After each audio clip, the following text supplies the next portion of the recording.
Friends, welcome to my channel. ಹಬ್ಬದ ದಿನದ log ಇದು. ಆಯುಧ ಪೂಜೆ ದಿನದ್ದು.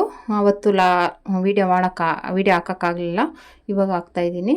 ಮತ್ತು ಏನಪ್ಪ ಅಂದರೆ, ಈ ಥರ ಆಗುತ್ತೆ ಅಂತ ಅಂದ್ಕೊಂಡೇ ಇರಲಿಲ್ಲ. ಆ ರೀತಿ ಒಂದು ಗುಡ್ ನ್ಯೂಸ್ ಅಂತಲೇ ಹೇಳ್ಬೋದು. ಏನಪ್ಪ ಅಂದರೆ, ನನ್ನ ಮಗನ ಚಾನಲ್ಲು ಒಂದು 3 ವರ್ಷದಿಂದ ರನ್ನಿಂಗಲ್ಲಿತ್ತು. ಶಾರ್ಟ್ಸ್ಗಳು ಹಾಕ್ಕೊಂಡು ರನ್ನಿಂಗ್ ಆಗಿ ಅದು ಕಾಪಿರೈಟ್ ಆಗಿ ಸ್ಟ್ರೈಕ್ ಆಗಿ ಏನೇನೋ ಆಗಿ ಸೈಡಲ್ಲಿತ್ತು. ವೀಡಿಯೋ ಹಾಕ್ಕೊಂಡು ಹೋಗ್ತಾಯಿದ್ರು. ಆದರೆ ಅದು ಇವಾಗ ಮಾನಿಟೈಸ್ ಮಾಡಿಕೊಳ್ಳಿ ಅಂತ ಒಂದು ಮೆಸೇಜ್ ಬಂದಿದೆ. ಅದನ್ನು ನೋಡಿ ಏನೋ ಒಂದು ತುಂಬ ಖುಷಿಯಾಗಿದೆ. ಯಾಕಂದರೆ ನಮ್ಮ ಚಾನಲೆಲ್ಲ ಹಿಂಗೆ ಡೆಡ್ ಆಗಿ ಬಿದ್ದೋಗಿದೆ.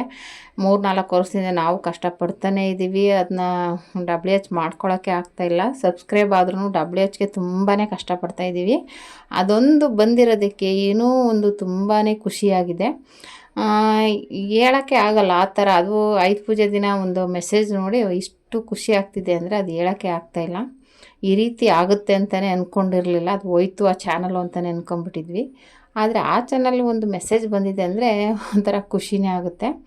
ಮತ್ತು ಇದು ಬಂದುಬಿಟ್ಟು ಇವಾಗ ಬೂದುಗುಂಬಳಕಾಯಿನ ಕಟ್ ಮಾಡಿ ನಮ್ಮ ಅಣ್ಣ ಅತ್ತಿಗೆ ಅರಿಶಿನ ಕುಂಕುಮ ಎಲ್ಲ ಹಾಕಿ ರೆಡಿ ಮಾಡ್ತಿದ್ದಾರೆ. ನಾನು ಮಿಷಿನೆಲ್ಲ ನೀಟಾಗಿ ಒರೆಸಿ ಅಂಗಡಿಯೆಲ್ಲ ಕ್ಲೀನ್ ಮಾಡಿ ರೆಡಿ ಮಾಡಿಕೊಂಡು ಮಾಡ್ತಾಯಿದ್ದೀನಿ. ಈಚೆ ನನ್ನ ಫ್ರೆಂಡು ರಂಗೋಲಿ ಎಲ್ಲ ಬಿಟ್ಟು ರೆಡಿ ಮಾಡ್ತಿದ್ದಾರೆ. ನನ್ನ ಫ್ರೆಂಡು, ನನ್ನ ತಂಗಿ ಮಗಳು, ಆಮೇಲೆ ನನ್ನ ತಂಗಿ, ಆಮೇಲೆ ನಮ್ಮ ಅಣ್ಣ ಅತ್ತಿಗೆ ಎಲ್ಲ ನೋಡಿ ಹೂವು ಎಲ್ಲ ಇಕ್ಕಿ ಎಲ್ಲರೂ ರೆಡಿ ಮಾಡ್ಕೋತಾ ಇದ್ದಾರೆ. ಎಲ್ಲ ಒಂದೊಂದು ಕಡೆ ಅವ್ರು ಏನೇನು ರೆಡಿ ಮಾಡಬೇಕು ಅಂಗಡಿಗೆಲ್ಲ ಅವರವರನ್ನೇ ರೆಡಿ ಮಾಡ್ತಾಯಿದ್ರು. ಅದು ಖುಷಿಯಾಗಿತ್ತು. ತುಂಬಾ ಎಂಜಾಯ್ ಮಾಡಿದ್ವಿ. ಒಂಥರ ಈ ಹಬ್ಬದಲ್ಲಂತೂ ನೋಡೋಕ್ಕೆ ಒಂಥರ ಎಲ್ಲ ಅವ್ರವ್ರ ಕೆಲಸ. ಒಂದೊಂದು ರಂಗೋಲಿ ಬಿಡೋದು, ಒಬ್ಬರು ಹೂವು ಮುಡ್ಸೋದು, ಒಬ್ಬರು ವಿಭೂತಿ ಇಕ್ಕೋದು, ಹಾಗೆ ಎಲ್ಲರೂ ಒಬ್ಬರೊಬ್ಬರು ಒಂದೊಂದು ರೆಡಿ ಮಾಡ್ತಾಯಿದ್ದಾರೆ.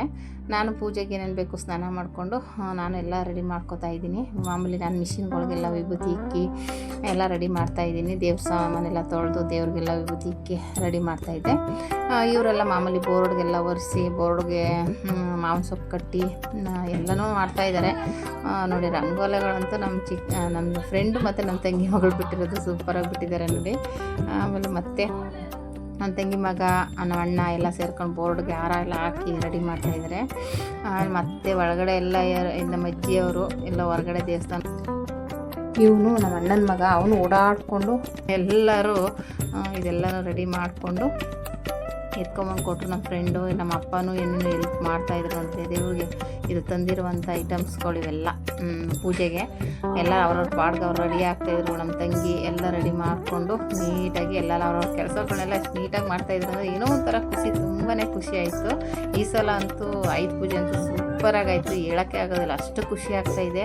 ಲಾಸ್ಟಲ್ಲಿ ಬೇರೆ ಎಲ್ಲ ಟಿಕ್ ಟಾಕ್ ಡ್ಯಾನ್ಸ್ ಥರ ಏನೇನೋ ಮಾಡಿ ತುಂಬಾ ಎಂಜಾಯ್ ಮಾಡಿದ್ವಿ. ವಿಭೂತಿ ಎಲ್ಲ ಇಕ್ತಾ ಇದ್ದಾನೆ ನಮ್ಮ ಗಾಡಿಗೆ, ನಮ್ಮ ಆಟೋಗೆ, ಮತ್ತು ನಮ್ಮ ಅಣ್ಣನ ಗಾಡಿ.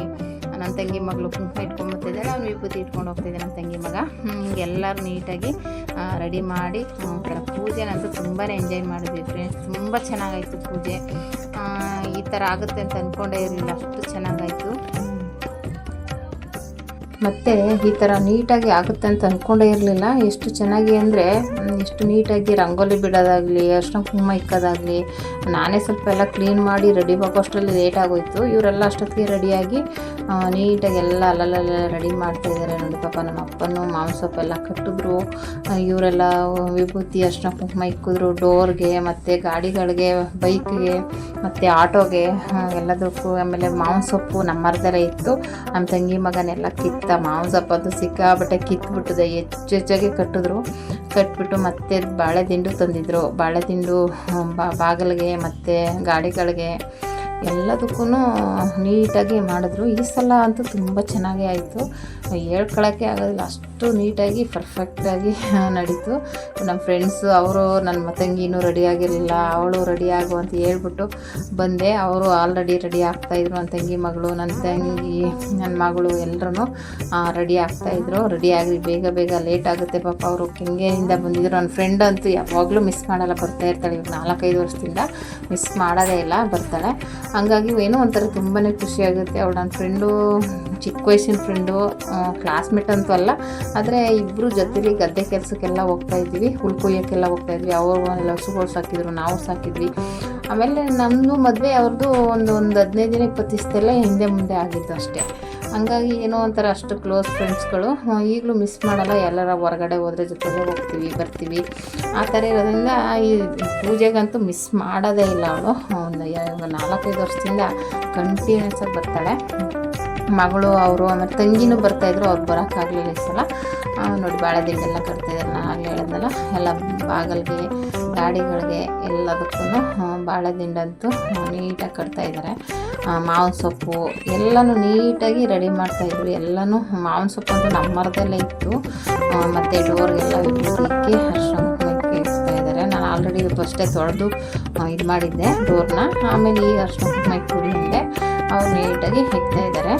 ಇನ್ನು ವರ್ಷಕ್ಕೆ ಒಂದೇ ಸಲ ಅಲ್ವಾ ಡೋರ್ಗೆ ಇಕ್ಕೋದು. ನಾವು ಡೋರ್ ತೆಗೆದು ಎಲ್ಲಿ ಇಕ್ಕಕ್ಕೆ ಹೋಗಲ್ಲ. ಹಬ್ಬದ ದಿನ ಮಾತ್ರ ಅಲ್ವಾ ಇಕ್ಕೋದು ಅಂದ್ಬಿಟ್ಟು ಇಕ್ಕೋ ಅಂದೆ. ಅವ್ರನ್ನೂ ನೀಟಾಗಿ ಇಕ್ತಾಯಿದ್ದಾರೆ. ಈ ರೀತಿ ಹಬ್ಬದ್ದು ನೀಟಾಗಿ ನಡೆಯುತ್ತೆ. ಹೇಳೋಕ್ಕೆ ಆಗೋದಿಲ್ಲ, ಅಷ್ಟು ಚೆನ್ನಾಗಿ ಪೂಜೆ ಅಂತ ಆಯಿತು. ನನ್ನ ಮಗಳು ಫ್ರೆಂಡ್ಸ್ ಬಂದಿದ್ದರು, ನನ್ನ ಫ್ರೆಂಡ್ಸು, ಆಮೇಲೆ ನನ್ನ ತಂಗಿಯವರು, ನಮ್ಮ ಚಿಕ್ಕಮ್ಮವರು ಎಲ್ಲ ಒಂಥರ ಏನೋ ನಮ್ಮ ಅಣ್ಣ ಅತ್ತಿಗೆ ಎಲ್ಲರೂ ಒಟ್ಟಿಗೆ ಸೇರಿದ್ದೀವಿ ಅನ್ನೋದೇ ಒಂದು ದೊಡ್ಡ ಖುಷಿ. ಹೇಳಬೇಕು ಅಂದರೆ ಫ್ಯಾಮಿಲಿಗಳು ಸೇರೋದೇ ಒಂದು ಇದಲ್ವಾ. ಅದು ಈ ಥರ ನಮ್ಮ ಆಯುಧ ಪೂಜೆಗೆ ಸೇರಿದ್ದಾರೆ ಅಂದರೆ ಒಂದು ಹೇಳೋಕ್ಕೆ ಆಗೋದಿಲ್ಲ. ನಾನೆಲ್ಲ ನೀಟಾಗಿ ರೆಡಿ ಮಾಡಿ ಅರ್ಶಿನ ಕುಂಕುಮ ಇಕ್ಕಿ ಕಳಸ ಇಟ್ಟು ಎಲ್ಲ ರೆಡಿ ಮಾಡಿದೆ. ಬೇಗ ಬಂದು ಲೇಟ್ ಆಗುತ್ತೆ ಪೂಜೆ ಮಾಡೋಣ ಅಂತ ಎಲ್ರಿಗೂ ಹೇಳಿ ಹೇಳ್ತಿದ್ದೆ. ನೋಡಿ ರೆಡಿ ಆಗ್ತಾನೇ ಇದ್ದಾರೆ. ಹೇಳ್ತಾಯಿದ್ರೆ ಕಿವಿಗೆ ಹಾಕೋತಿಲ್ಲ, ನಿಧಾನಕ್ಕೆ ರೆಡಿ ಆಗ್ತಾಯಿದ್ದಾರೆ. ಆಮೇಲೆ ನಾನು ರೇಗಿದೆ, ಲೇಟ್ ಆಗಲ್ವ ಕೆಂಗೇರಿಗೆ ಹೋಗೋಕ್ಕೆ, ಮತ್ತೆ ಲೇಟ್ ಆಗಿಬಿಟ್ರೆ ಬನ್ನಿ ಬೇಗ ಅಂತ ಹೇಳ್ಬಿಟ್ಟು ನಾನು ಆಲ್ರೆಡಿ ರೆಡಿ ಆದೆ. ಅದರಲ್ಲೂ ಸೀರೆ ಬಂದ್ಬಿಟ್ಟು ನನ್ನ ಮಗಳು ಐರನ್ ಮಾಡಿ ಇಕ್ಕಿದ್ದಾಳೆ, ಉಲ್ಟಾ ಪಲ್ಟಾ ಐರನ್ ಮಾಡಿದ್ದಾಳೆ. ಅದನ್ನು ಪಿನ್ ಮಾಡೋಕ್ಕೆ ಹೋದರೆ ಸರಿನೇ ಹೋಗಿಲ್ಲ. ಸಿಂಗಲ್ ಪಿನ್ ಮಾಡಿಕೊಂಡು ನನಗೆ ರೆಡಿ ಆದೆ. ಅವಳು ಸೀರೆನ ಹಂಗೆ ಉಲ್ಟಾ ಪಲ್ಟಾ ಆಗಿದ್ದು. ಪಾಪ ಅವ್ರು ಹೆಂಗೋ ರೆಡಿ ಮಾಡಿ ಅವಳು ಮುಗಿಸಿದ್ರು. ನಾನಂತೂ ಇನ್ನು ಲೇಟ್ ಆಗುತ್ತೆ ಅದೆಲ್ಲ ರೆಡಿ ಮಾಡ್ಕೊಂಡು ಸಿಂಗಲ್ ಪಿನ್ ಮಾಡ್ಕೊಂಡ್ಬಿಟ್ಟು ಅಂದ್ಬಿಟ್ಟು ಬಂದೆ. ಈ ಕಡೆ ನಾನು ಇವಳು ನಮ್ಮ ಚಿಕ್ಕಮ್ಮನ ಮಗಳು.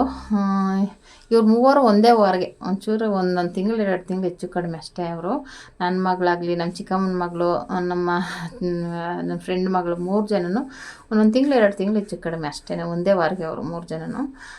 ಮತ್ತು ನೋಡಿ ಪೂಜೆ ಸ್ಟಾರ್ಟ್ ಆಯಿತು. ಪೂಜೆ ಸ್ಟಾರ್ಟ್ ಮಾಡಿಬಿಟ್ಟು ಎಲ್ಲರೂ ಮಾಡಿದ್ರು ಪೂಜೆನ. ನಾನು ಮಾಡಿದೆ, ಫಸ್ಟ್ ನಾನು ಮಾಡಿದೆ. ಆಮೇಲೆ ನನ್ನ ಮನೆಯವ್ರು ಇರಲಿಲ್ಲ. ಆಮೇಲೆ ನನ್ನ ಮಗಳು ಮಾಡಿದ್ಲು. ಆಮೇಲೆ ಅವ್ರು ಬಂದು ಅವರು ನನ್ನ ಮಗ ಎಲ್ಲರೂ ಮಾಡಿದ್ರು. ನಮ್ಮ ಚಿಕ್ಕಮ್ಮ, ನಮ್ಮ ಅಣ್ಣ ಅತ್ತಿಗೆ, ನನ್ನ ತಂಗಿ ಮಕ್ಕಳು ಎಲ್ಲರೂ ಮಾಡಿದ್ರು. ನಮ್ಮ ಅಪ್ಪ ಮುಖ್ಯವಾಗಿ, ನಮ್ಮ ತಂಗಿಯವ್ರ ಯಜಮಾನ್ರು ಎಲ್ಲರೂ ಒಂಥರ ಖುಷಿ ಆಯಿತು. ಪೂಜೆ ಎಲ್ಲ ಮಾಡಿ ಈ ಥರ ವರ್ಷವೂ ಅಷ್ಟೇ ಈ ಥರ ಈ ಆಯುಧ ಪೂಜೆಲಂತೂ ಎಲ್ಲ ಒಟ್ಟಿಗೆ ಸೇರಿ ಒಂಥರ ಎಂಜಾಯ್ ಮಾಡ್ತೀವಿ. ತುಂಬಾ ಚೆನ್ನಾಗಿರುತ್ತೆ. ನಮ್ಮ ಅಣ್ಣನ ಮಗ ಆಗಲಿ ಎಲ್ಲರೂ ಒಟ್ಟಿಗೆ ಸೇರಿ ಒಂಥರ ಪೂಜೆ ಮಾಡಿ ಓಡಾಡಿಕೊಂಡು ಖುಷಿಯಾಗಿ ಮಾತಾಡ್ಕೊಂಡು. ಆದರೂ ನಮ್ಮ ಫ್ರೆಂಡ್ ಬೇಗ ಬಂದಳು. ನನ್ನದೇ ಕೆಲಸ ಮುಗ್ದಿರಲ್ಲ, ಅಂಗಡಿ ಕ್ಲೀನ್ ಮಾಡೋದೇ ಲೇಟಾಗೋಯ್ತು. ಪಾಪ ಅವಳು ಮಾತಾಡೋಣ ಹಾಗೆ ಹೀಗೆ ಅಂದ್ಕೊಂಡು ಬಂದಿದ್ದು. ಆದರೆ ಅವಳನ್ನ ಕೂರಿಸ್ಬಿಟ್ಟು ಅವಳನ್ನ ತರಕಾರಿ ಹೆಚ್ಚು ಅಂತ ಕೂರಿಸ್ಬಿಟ್ಟು ನಾನು ಅಂಗಡಿ ಕ್ಲೀನ್ ಮಾಡ್ತಾ ಕೂತ್ಕೊಂಡಿದ್ದೆ. ಹಂಗಾಗ್ಬಿಡುತ್ತೆ ಒಂದೊಂದ್ಸಲ, ಏನೂ ಮಾಡೋಕ್ಕಾಗಲ್ಲ. ಆಮೇಲೆ ಸಾಯಂಕಾಲ ಆಗ್ತೀನಿ ಒಬ್ಬೊಬ್ಬರು ಹೇಳಿದ್ರು. ಆಮೇಲೆ ಬಂದಮೇಲೆ ಅವ್ರವ್ರ ಕೆಲಸ ಅವರು ಹೇಳಿದ್ನಲ್ಲ, ವಿಭೂತಿ ಹಚ್ಚೋದು, ನನ್ನ ಮಗಳು ಕ್ಲೀನ್ ಮಾಡಿದ್ಲು, ಈಚೆ ನಾನು ಒಳಗಡೆ ಕ್ಲೀನ್ ಮಾಡಿಕೊಂಡೆ. ಆ ಥರ ಎಲ್ಲರದು ಆಯಿತು. ಹಾಗಾಗಿ ಈ ಥರ ಪೂಜೆ ಅಂತೂ ಸೂಪರಾಗಾಯಿತು. ಆಯುಧ ಪೂಜೆ ನೀಟಾಗಿ. ಅದು ಲೈಟ್ ಬೆಳಕು ಸ್ವಲ್ಪ ಕಡಿಮೆ ಇದೆ. ಇನ್ನೊಂದು ಲೈಟ್ ಹಾಕಬೇಕಾಗಿತ್ತು. ಒಂದೇ ಒಂದು ಲೈಟ್ ಇರೋದ್ರಿಂದ ಬೆಳಕು ಕಡಿಮೆ ಕಾಣಿಸ್ತಾನೇ ಇಲ್ಲ. ನೋಡ್ಬೇಕು, ನೆಕ್ಸ್ಟ್ ಟೈಮ್ ಆದರೂ ಒಂದು ಲೈಟ್ ಹಾಕಿಸ್ಕೋಬೇಕು. ನೋಡಿ ಈ ರೀತಿ ಆಯುಧ ಪೂಜೆನ ರೆಡಿ ಪೂಜೆ ಮಾಡಿದ್ವಿ. ಫೈನಲಿ ಆಯುಧ ಪೂಜೆ ಅಂತೂ ನೀಟಾಗಿ ರೆಡಿ ಆಯಿತು ಫ್ರೆಂಡ್ಸ್. ಎಲ್ರಿಗೂ ಆಯುಧ ಪೂಜೆ ದಸರಾ ಹಬ್ಬದ ಶುಭಾಶಯಗಳು ಫ್ರೆಂಡ್ಸ್.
ನೋಡಿ ಫ್ರೆಂಡ್ಸ್, ಇವು ನನ್ನ ಚೆಡ್ಡಿ ದೋಸ್ತು ಅಂತಲೇ ಹೇಳ್ಬೋದು. ಅಂದರೆ ನನ್ನ ಇಬ್ಬರು ಜೊತೆಲೇ ಉಳ್ಕುಯ್ಯಕ್ಕೆ ಗದ್ದೆ ಕೆಲಸಕ್ಕೆಲ್ಲ ಹೋಗ್ತಾಯಿದ್ವಿ. ನಾನು ಆಗಲೇ ಹೇಳ್ದಾಗೆ ಇಬ್ಬರು ಜೊತೆಲೇ ಮಿಸ್ ಮಾಡದೆ ಬರ್ತಾಳೆ. ಕ್ಲೋಸ್ ಫ್ರೆಂಡು ಅಂತಲೇ ಹೇಳ್ಬೋದು. ಅವಳು ನನ್ನ ತಂಗಿ.